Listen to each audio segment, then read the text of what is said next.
Hola a todos y a todas, estamos en el podcast de Audens y hoy entrevistaremos a Asunción Bernárdez Rodal. Ella es doctora en periodismo, licenciada en filología hispánica y catedrática en el Departamento de Periodismos Nuevos y Medios. Actualmente dedica parte de su tiempo a la docencia en la Universidad Complutense de Madrid y además está considerada una de las principales investigadoras sobre género y comunicación en España. Ha realizado gran número de trabajos de investigación internacional relacionados con el análisis de los discursos de género, tanto textuales como audiovisuales.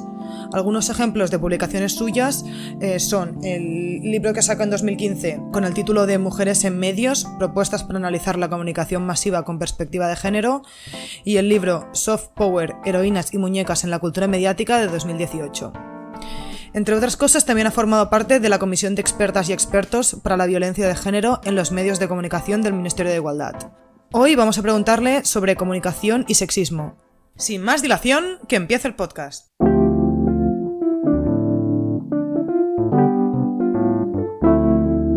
Entrevista.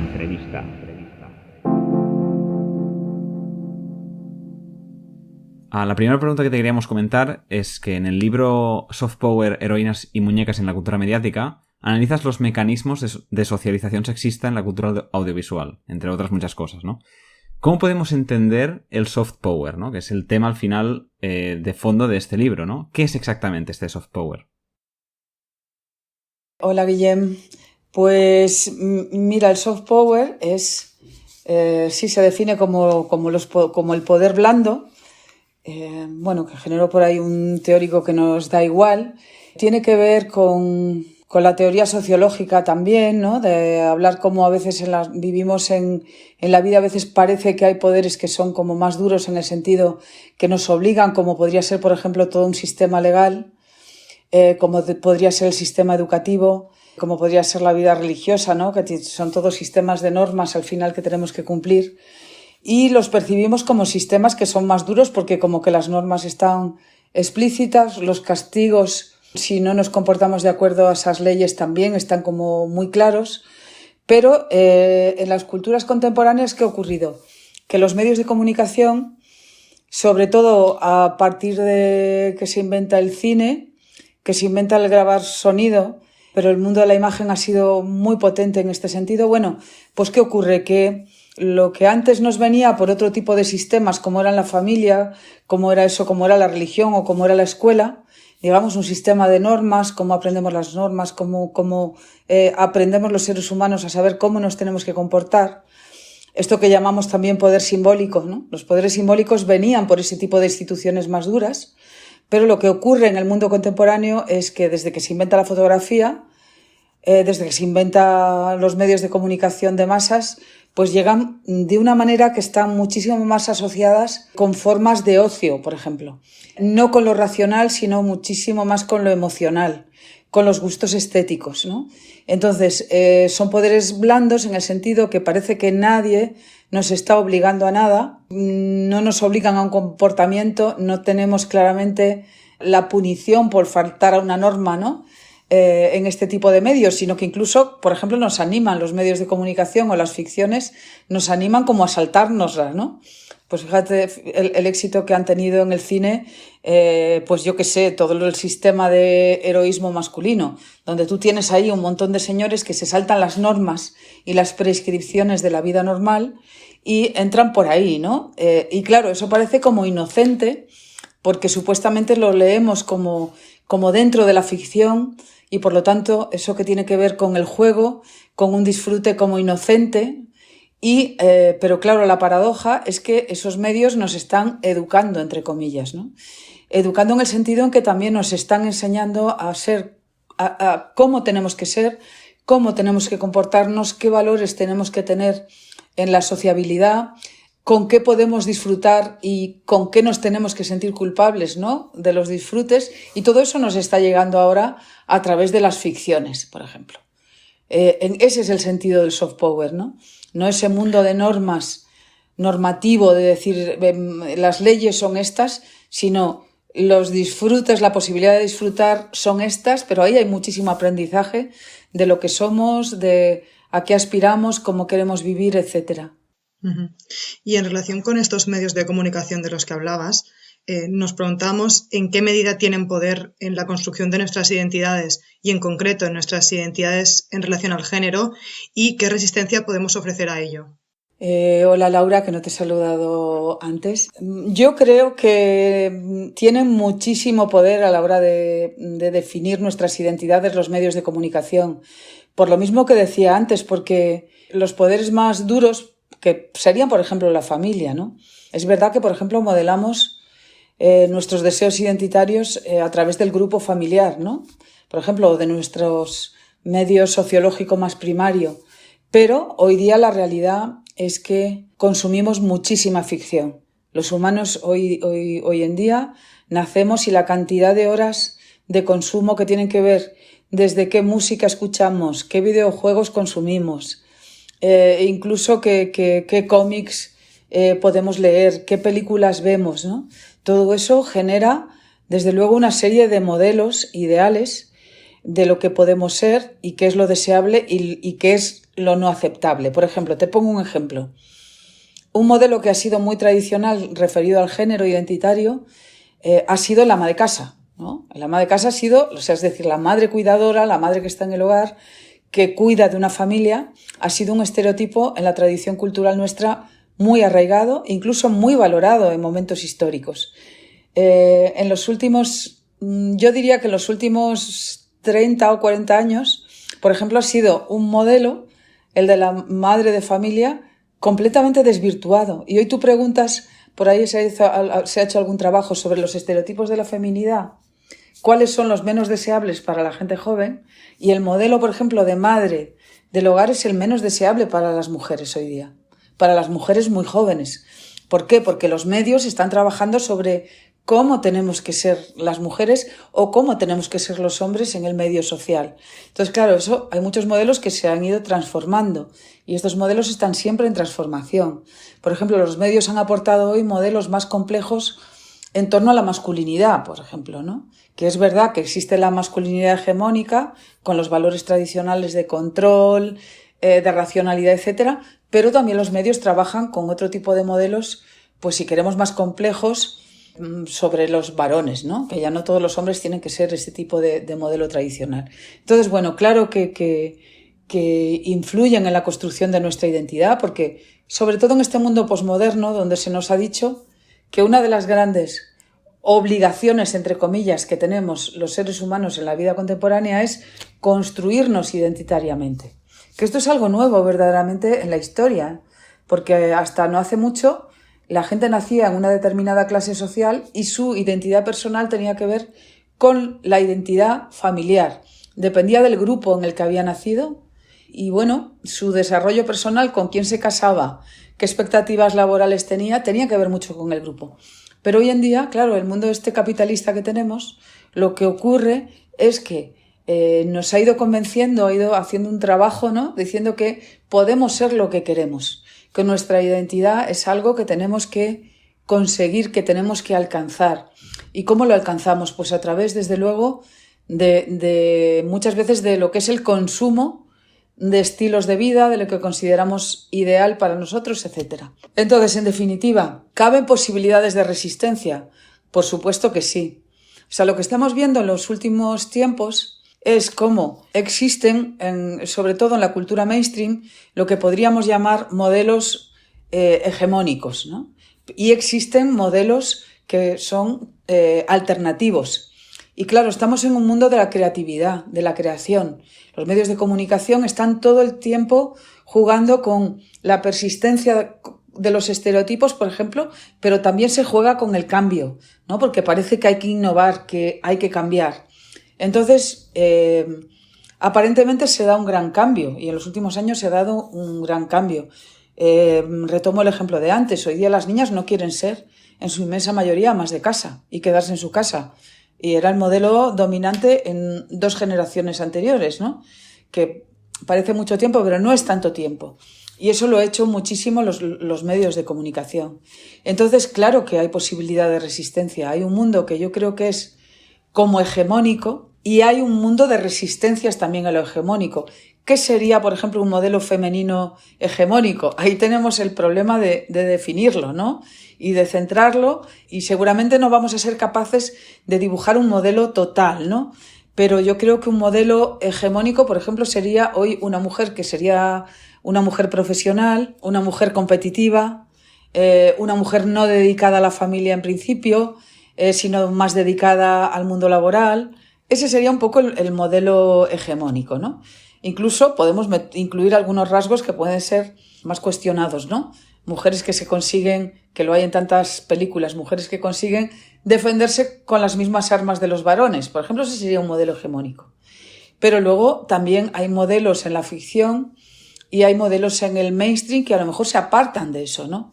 Mujeres que, por ejemplo, no se adaptan a ese modelo de competitividad o a esos modelos de belleza que son los que predominan en el mainstream, etc. Entonces hay posibilidades de resistencia. Y yo creo que ahora mismo es muy importante, sobre todo la gente, vamos a decir que somos críticas, ¿no? con los modelos más hegemónicos, empezar que la gente más joven empecéis como a empoderaros en el sentido de ser capaces de crear modelos alternativos del mainstream, ¿no? Modelos más basados en la igualdad y construir narrativas que sean nuevas en este sentido, para no perpetuar lo que son las diferencias, ¿no? Porque lo que trabaja el mainstream sobre todo es decir, que es el título famoso de ese libro que tantísimo triunfó hace ya muchos años, ¿no?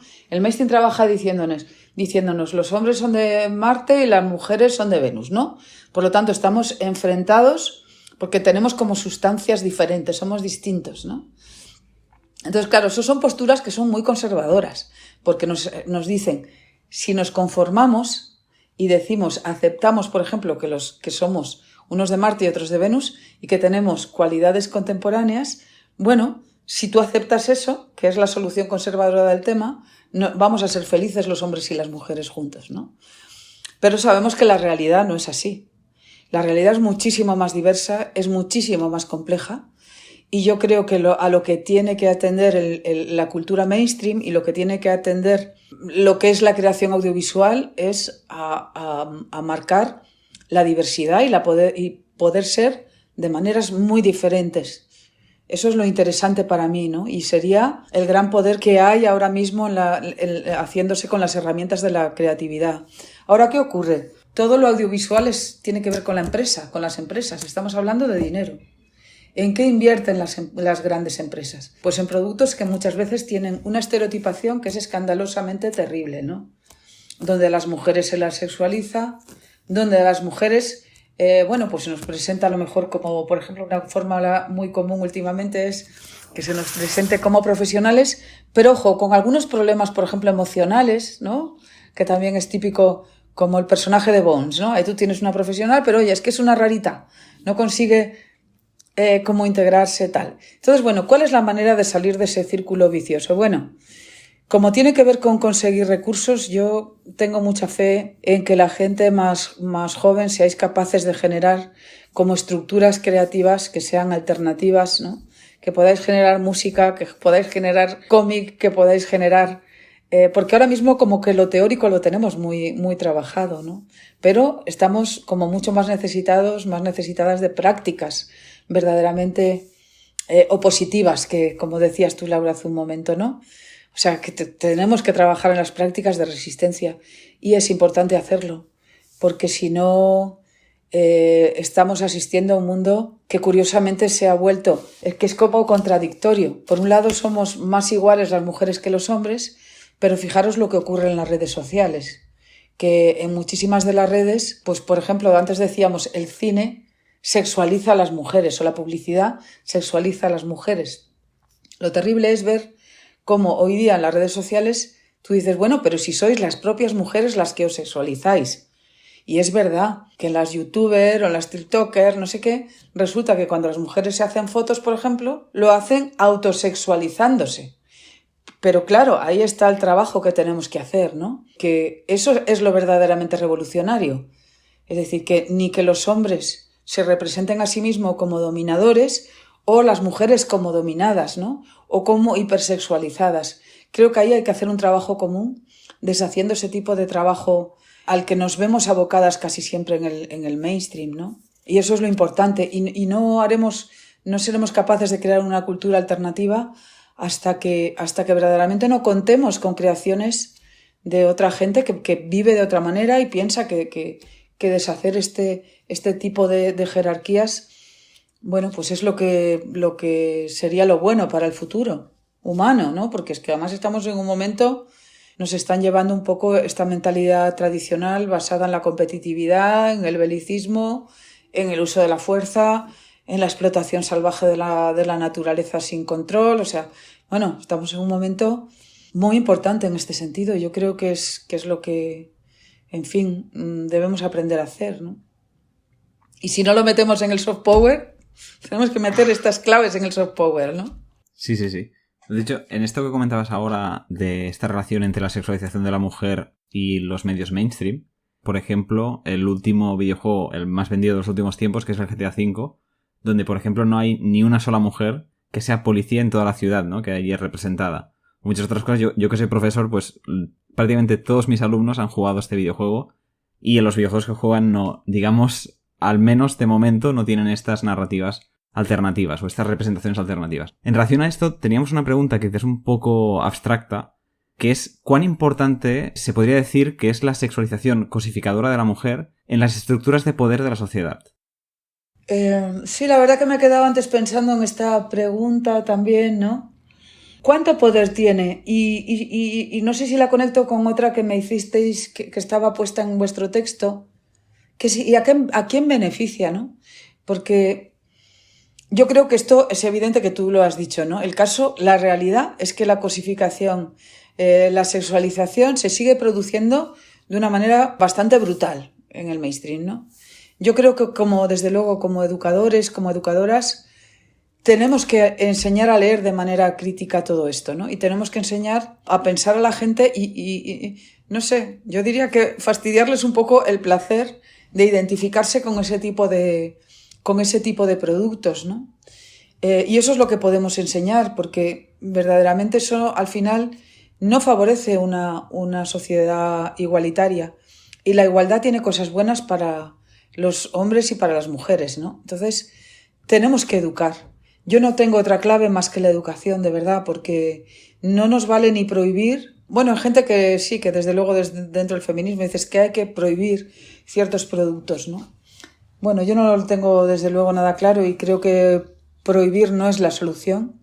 Creo que es la educación, y de la misma manera que hoy, por ejemplo, veríamos de una manera escandalosa un anuncio que había en los años 70, que era un señor que llegaba a su casa y como su mujer no le ponía la copa de coñac en la mesa cuando él consideraba oportuno, le daba una bofetada. Bueno, pues esa era una publicidad que circuló en España en esos años. Hoy día sería intolerable. Yo creo que tenemos que trabajar porque también esta cuestión de la sexualización de las mujeres resulte también intolerable. Que la gente aprenda a evaluar qué significa eso. Porque luego la violencia, yo creo que la violencia real, ¿no?, de la sociedad se produce porque debajo está esta violencia en la representación. Este tipo de violencia que llamamos simbólica. Fijaros, nos podemos ver la televisión, la cantidad de películas que hay. No sé, yo soy muy aficionada al género policíaco, ¿no? Pero todavía hoy, y incluso al policíaco nórdico, ¿no? Que hoy día son muy punteros. Y la cantidad de mujeres muertas, mujeres, pues muchas veces esta construcción de las mujeres como víctimas, es increíble que sea, mientras hay muchísimos elementos de modernidad en la imagen, pero todavía sigue siendo una constante. Entonces, si no conseguimos revertir eso, es muy complicado cambiar la realidad, ¿no? Porque luego también tenemos la cuestión, que yo no la estudio de manera específica, pero sí hay otra gente que la estudia, como por ejemplo la profesora Rosa Cobo, ¿no?, que estudia las cuestiones de la pornografía en Internet. Es que eso es tremendo, ¿no? No es que nos sexualicen en el cine, sino que hay una representación, por ejemplo, de lo sexual que es tremenda, ¿no? Que antes estaba, si queremos, en la literatura, porque es que los medios no inventan nada. Es verdad que siguen como rutinas muy tradicionales, solo que al pasarlas por el audiovisual como que se exageran, se hacen muy... y se hacen como muy insidiosas y muy insistentes, ¿no? Entonces, no sé, a mí no se me ocurre más que tenemos que educar en el disfrute, en el juego cooperativo, y eso tiene que ver con cambiar nuestras claves educativas, competitivas que tenemos desde que nacemos. Ahora, claro, Yo también os digo, es que esto, ¿tú cómo planteas a unos padres o unas madres, ¿no? Soy madre también y, claro, yo siempre digo, ¿qué queremos cuando educamos? Pues queremos integrar a la gente en el mundo como está el resto del mundo integrado, ¿no? ¿Y cómo es el mundo? Pues bastante sexista, bastante racista y bastante clasista, ¿no? Entonces, claro, cuando educamos, a veces nos encontramos con este problema. Sabemos que tenemos que educar en la igualdad, tal, pero, bueno, tenemos estas contradicciones, ¿no? Y todo eso a veces pasa por desmontar, por ejemplo, el sistema competitivo en las aulas, ¿no? ¿Y qué hacemos con las notas? ¿Qué hacemos con las calificaciones? ¿Qué hacemos con la sonrisa y con la cara alegre y la cara triste que se pone en las paredes de los niñitos y las niñitas tan pequeñas, que a mí me parece un acto salvaje eso para la infancia, ¿no? Entonces, bueno, creo que tendríamos que revisar nuestro sistema educativo y montar, desde luego, modelos no tan competitivos y más cooperativos, porque además para el mundo que viene tan complicado, como no seamos gente cooperativa, como no aprendamos a desarrollar sistemas de cooperación, sistemas inteligentes donde, lo que hemos aprendido las mujeres en la sociabilidad a lo largo de la historia, por ejemplo, el tema de los cuidados, de las capacidades para ayudar al resto de la gente y tal. Como no integremos todo eso en nuestra cultura, yo creo que vamos mal.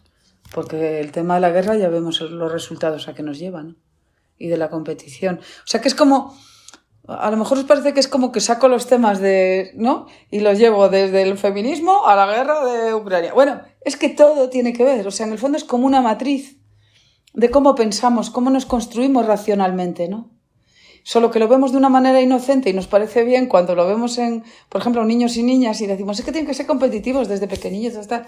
Pero claro, eso luego en que se va transformando. Entonces, bueno, creo que tenemos que trabajar en esa revisión y hay mucha gente que afortunadamente está trabajando por ahí, ¿no? En los temas pues más de ecología, de desarrollo, otro tipo de estructuras. Es decir, que creo que lo que aporta el feminismo aporta... En el fondo lo que aporta es estas ideas de igualdad, ¿no? De igualdad profunda, ya os digo, basadas en la cooperación y no en la competitividad. A mí no me vale un feminismo, es que el feminismo no es el quitar el poder masculino para poner el poder de las mujeres, ¿no? No tiene nada que ver con eso.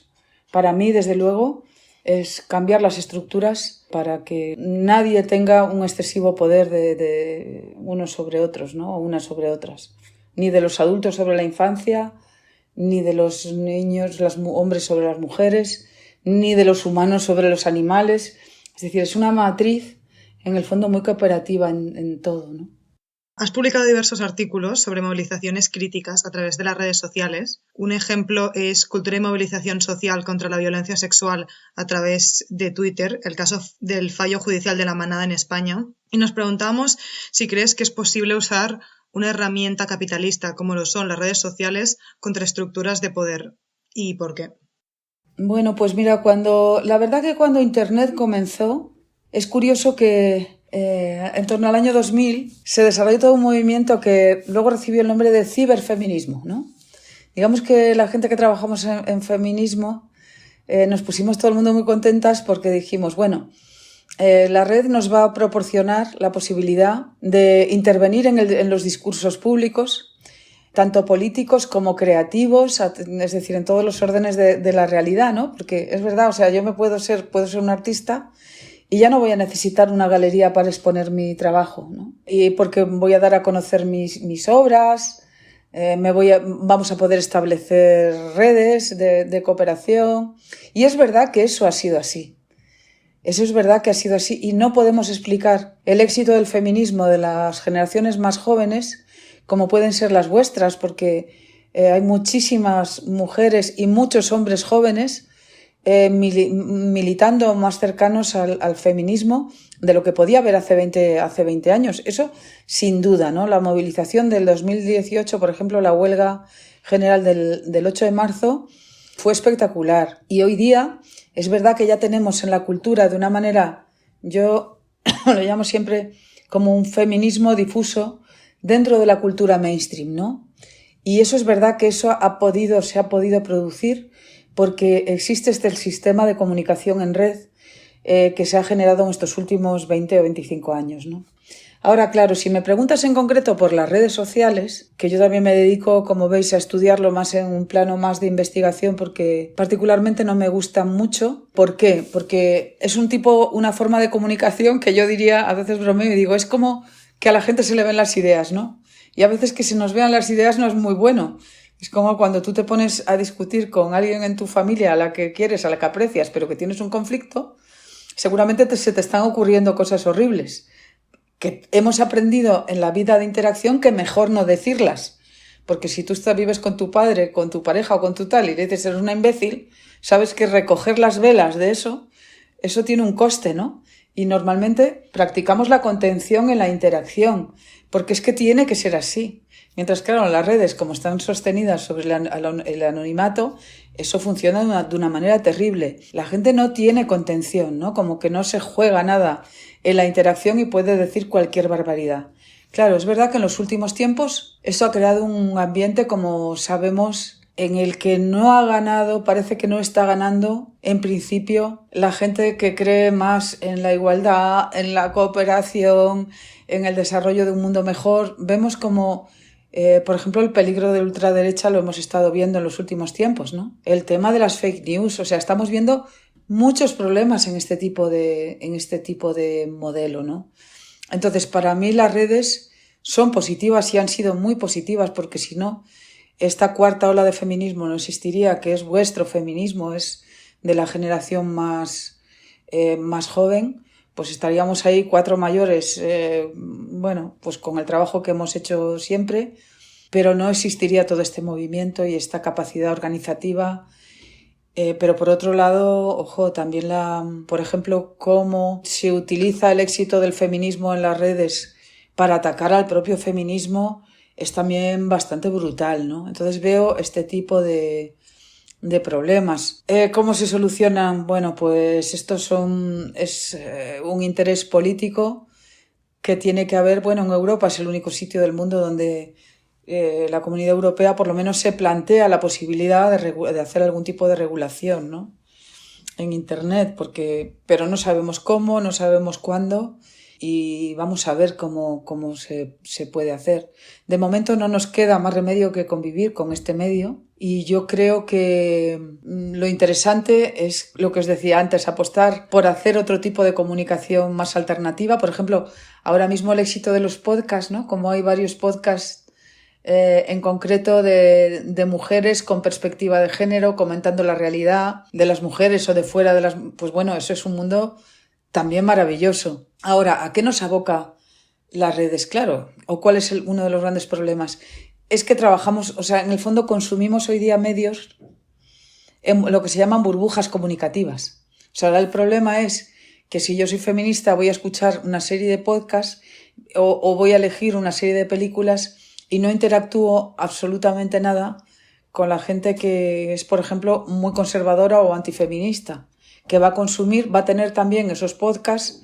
Entonces, digamos que la ultraderecha, en este caso, por ejemplo, que lo considero como de alta toxicidad, la verdad, ¿qué pasa? Que son a lo mejor partidos o grupos o colectivos que han tenido o tienen un refuerzo económico, mientras que la gente que trabaja en otro tipo de cosas, digamos que no tiene ese apoyo económico, ¿vale? Es decir, que esto luego responde también a los intereses muy generales como hoy día se están distribuyendo en el mundo, ¿no?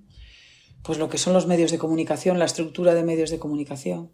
Si nos preguntamos en España, yo qué sé, cuántas cadenas de televisión hay, si tú ves de ultraderecha, digamos, de rango medio y de izquierdas, vemos la gran diferencia, ¿no? O sea, que no hay prácticamente, por ejemplo... ¿Por qué? Porque no hay dinero, porque no hay financiación para el desarrollo de una cultura más alternativa. Por eso yo creo que tenemos que hacer ese esfuerzo cooperativo, la gente joven sobre todo, pues, y entre todos y entre todas, ¿no? Hacer este esfuerzo cooperativo para crear medios y cultura alternativa, porque la cultura alternativa es esta, ¿no? La que en el fondo se opone a dejarnos llevar por los problemas que surgen con medios nuevos como son las redes sociales hoy día. Donde entramos en TikTok y ¿qué encontramos?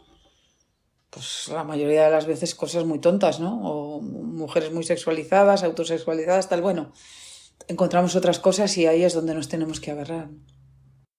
me llama mucho la atención cuando has comentado de fomentar, ¿no? Por ejemplo, una educación ya desde parvulario y primaria, ¿no? Que sea cooperativa y que no dependa de los resultados académicos y tal y cual. Claro, yo me pregunto, tú por ejemplo como profesora que eres, dos cosas. La primera es cómo fomentas el cooperativismo por ejemplo, en tus evaluaciones. Y por otro lado, ¿qué cambios estás viendo ya en la forma de proceder en relación al sexismo de las nuevas generaciones? Mira, te voy a contestar a través de la segunda.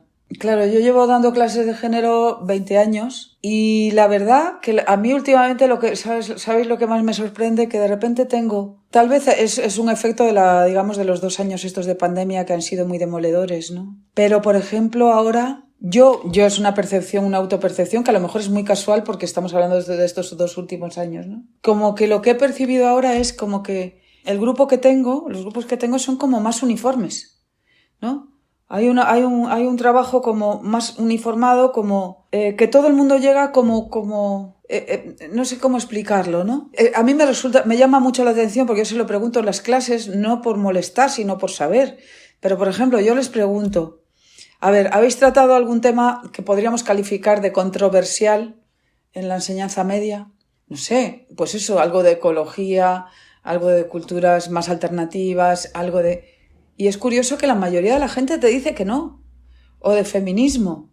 Luego hay gente que es verdad que curiosamente ha tenido, pero muy poca. Me sorprende porque es casi menos ahora de lo que era a lo mejor hace 10 años, ¿eh? Que siempre había, esa pregunta yo la hago, digo, ¿habéis estudiado algo? ¿Habéis leído algo? ¿Algún profesor, alguna profesora os ha dado información sobre esto? Y antes la gente me contestaba más que sí que ahora. Y eso, claro, es tremendo. Es tremendo, pero claro, en este país, por ejemplo, había aquella asignatura, supongo, que era la educación para la ciudadanía, que se quitó, ¿no? Que esto que llamaríamos temas controversiales, pero es que, vamos a ver, es que tenemos que tener una educación, por ejemplo, respecto a lo que es la democracia, porque la gente no lo sabe, porque no nos educan en los valores democráticos, no sabemos de dónde vienen, qué implican, qué significan. Por ejemplo, eso creo que se trabaja muy poco, ¿no? Y de verdad considero que en la enseñanza media, en una especie de proceso sin sujeto, porque creo que hay profesionales maravillosos en el sistema enseñando, pero creo que la enseñanza media en España ahora mismo es un poco tremenda en ese sentido. ¿Pero por qué? Porque, por ejemplo, dedican la gente más joven 2 años de su vida a preparar una selectividad que es una locura, que es memorística. Que yo no digo que no se aprenda las cosas de memoria, pero eso hazlo como un juego cuando por ejemplo, la gente es muy pequeña y aprendemos canciones. O sea, que yo no es que niegue la memoria, que creo que es un órgano, o sea, una gimnasia, es muy importante hacerla cuando somos a lo mejor pequeños o pequeñas, ¿no? Pero que la enseñanza media se haya transformado en esto, a mí me da de verdad pena. Veo los exámenes de selectividad, porque algún año he estado en selectividad, y es como que la gente se pasa 2 años aprendiendo a rellenar una ficha. ¿Sabéis cómo era la selectividad cuando se empezó a hacer la selectividad hace muchos años? No lo sabéis porque sois muy jóvenes. Pero de la primera selectividad que se hizo, consistía en lo siguiente. Era escuchar una conferencia, tomar notas y luego reproducir la conferencia. Fijaros qué cosa más sencilla. Tú con ese ejercicio, tú tienes ya un sistema de... Si una persona es capaz de entender lo que escucha, de organizarlo y luego volver a escribirlo. O sea, por ejemplo, ¿no? Ya sé que es muy fácil hablar desde fuera, que conste que creo que el sistema... Hago una salvedad, ¿no? Que el sistema de selectividad no lo desprecio del todo, porque al fin y al cabo es una prueba que es bastante igualitaria en un país donde tenemos centros privados, centros públicos, unas diferencias educativas tremendas entre los centros. Entonces eso, bueno, por lo menos es un elemento igualitario y por ahí lo salvo. Pero creo que de verdad tendríamos muchísimas cosas que revisar en el sistema. Y luego no olvidar, desde luego, que la educación es algo que no se produce en el aire, ¿no? Que la educación se produce muy relacionada con los grupos sociales, es decir, ¿quiénes tienen éxito en las escuelas, en los colegios? Pues, por ejemplo, alguien como mi propio hijo, ¿no? Que se ha educado en un sistema, que yo le he podido ayudar, que no sé qué. Claro, Pero hay mucha gente que, por ejemplo, si tienes una madre que es, yo qué sé, una limpiadora, una cajera de Carrefour, o un padre que también trabaja en Carrefour colocando mercancías y llegan a su casa a las 10 de la noche, por ejemplo, el sistema, estos niños o estas niñas tienen muchísimo más problema para integrarse.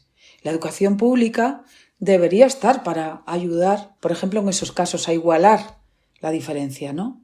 Pero claro, vivimos en un país donde esto no ocurre.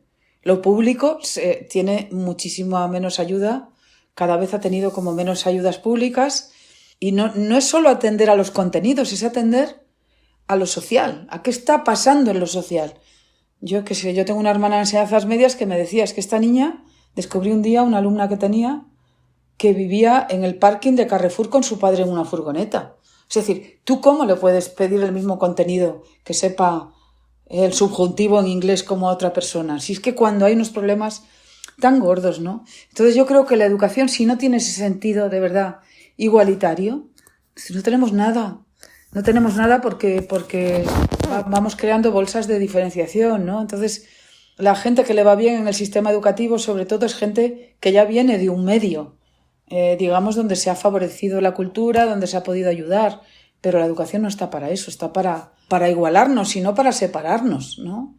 Y para dar oportunidades a la gente y que yo creo que, fíjate, en los años 70, 80 en España se hizo mejor y en aquella época, curiosamente, se igualó. O sea, yo a los colegios que fui o que iba a los institutos ofrecían una buena educación, ¿no? Entonces ahora, claro, ahora depende de tantas cosas. Por ejemplo, un colegio público, imaginaros, yo no sé, donde yo vivo aquí en Madrid, no tiene nada que ver un colegio público de un barrio rico con un colegio público de un barrio pobre, porque no recibe los mismos recursos, el ambiente social no es lo mismo, no es el mismo. Entonces, eso es lo que tenemos que exigir a los poderes públicos, que cuiden, porque ahí nos va nuestra felicidad social, ¿no?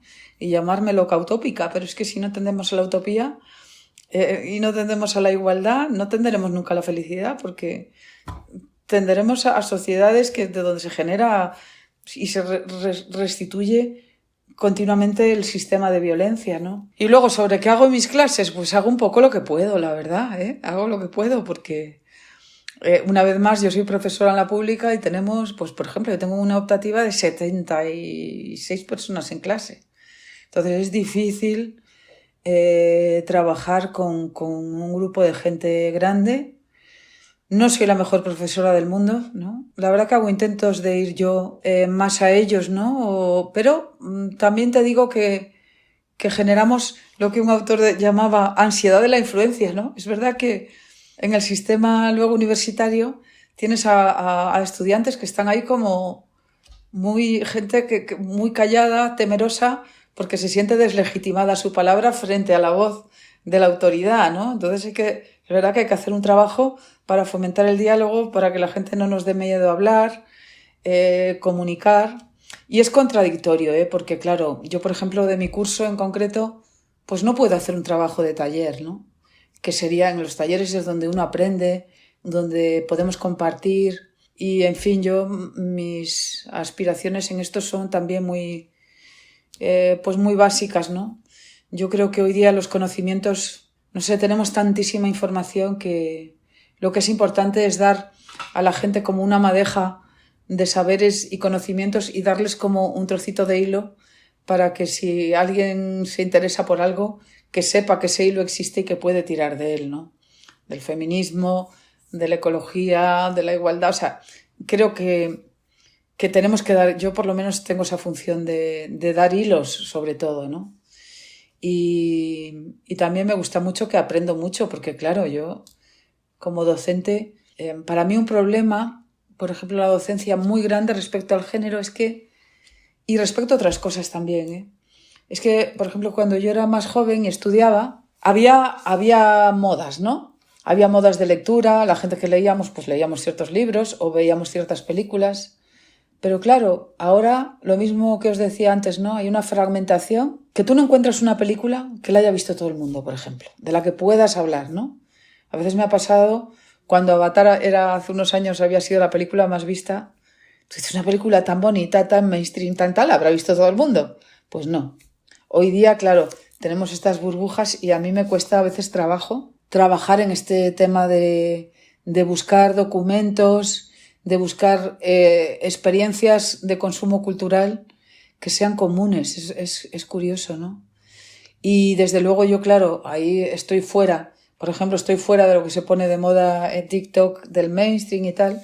Y yo lo que hago es siempre animarles a que traigan sus cosas, lo que les gusta y enfocarles, por ejemplo, ponerles el foco del género, ¿no? Cómo funcionan aquí las claves de género sobre el cantante que me gusta o la cantante que me gusta, sobre, yo qué sé, la película que he visto, porque es un foco. Es decir, que el foco crítico lo podemos poner sobre cualquier producto cultural. Otra cosa es que la gente se resista, claro, que a veces no queremos, ¿no? No queremos decir, yo me lo paso bien con esta película, buena gana tengo yo de destriparla y ponerle aquí una clave de razón y ponerme a ver los personajes, las acciones, bueno. Pero eso es como procuro trabajar. Creo que hemos llegado al final de la entrevista. Muchas gracias, Asunción, por haber compartido este rato con nosotros. Y a todos aquellos que nos oyen y se hayan quedado con ganas de más, les invitamos a que lean tus libros. Vale, muy bien. Pues nada, ha sido un placer estar con vosotros, Guillén, Laura, y os felicito también por la iniciativa, porque sois parte de esta cosa que yo digo de la gente joven haciendo cosas, que eso nos cambia el mundo, ¿no?